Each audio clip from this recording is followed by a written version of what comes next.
আসসালামু আলাইকুম দর্শক বন্ধুরা, নিশ্চয়ই সবাই ভালো আছেন। বীর মুক্তিযোদ্ধাদের সুখবর নিয়ে চলে আসলাম। দর্শক, মুক্তিযুদ্ধ বিষয়ক মন্ত্রণালয়ের ওয়েবসাইটে আজকে অর্থাৎ 23শে নভেম্বর 2025 ইংরেজি তারিখে কোন কোন নোটিশ প্রকাশিত হয়েছে সেই সম্পর্কে জানাবো চলতি মাসের ভাতার আপডেট খবর, অর্থাৎ নভেম্বর মাসের যে ভাতার খবর সেটির সর্বশেষ খবর জানাবো। কবে নাগাদ আপনারা আপনাদের টাকাটি হাতে পাচ্ছেন।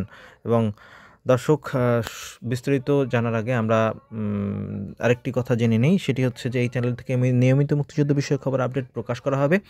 চ্যানেলটিতে এখনই সাবস্ক্রাইব করে বেল বাটনটি বাজিয়ে দিন। তো দর্শক, আমরা বিশ্বস্ত সূত্রে মন্ত্রণালয়ের মাধ্যমে আমরা জানতে পেরেছি মুক্তিযুদ্ধ বিষয়ক মন্ত্রণালয় থেকে যে চলতি সপ্তাহের বুধ অথবা বৃহস্পতিবার আপনারা আপনাদের মুক্তিযোদ্ধার ভাতার টাকাটি, আপনাদের যে উপকারভোগী রয়েছে স্ব অ্যাকাউন্টে আপনাদের টাকাটি পেয়ে যাবেন।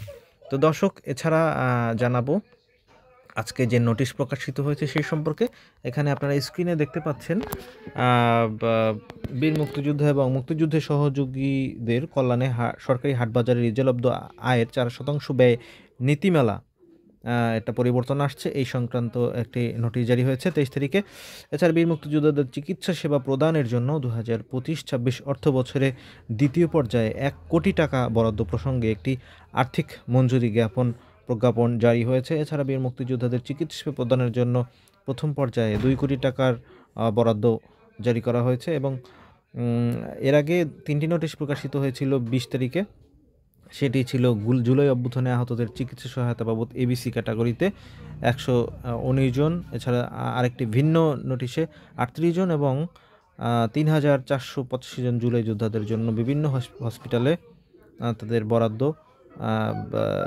চিকিৎসা বাবদ, সহায়তা বাবদ আর্থিক মঞ্জুরি জ্ঞাপন এবং ভাতা বাবদ তাদের আর্থিক মঞ্জুরি জ্ঞাপন করা হয়েছে। তো দর্শক, চলতি মাসের মুক্তিযুদ্ধ ভাতা চলতি সপ্তাহের শেষের দিকে অর্থাৎ বুধ অথবা বৃহস্পতিবার আপনারা স্ব অ্যাকাউন্টের মাধ্যমে পেয়ে যাবেন বলে আমরা বিশ্বস্ত সূত্রে নিশ্চিত করতে পেরেছি। দর্শক, এই হচ্ছে মুক্তিযুদ্ধ বিষয়ক আপডেট খবর। সবাই ভালো থাকবেন, দেখা হবে পরবর্তী কোনো ভিডিওতে। আল্লাহ হাফেজ।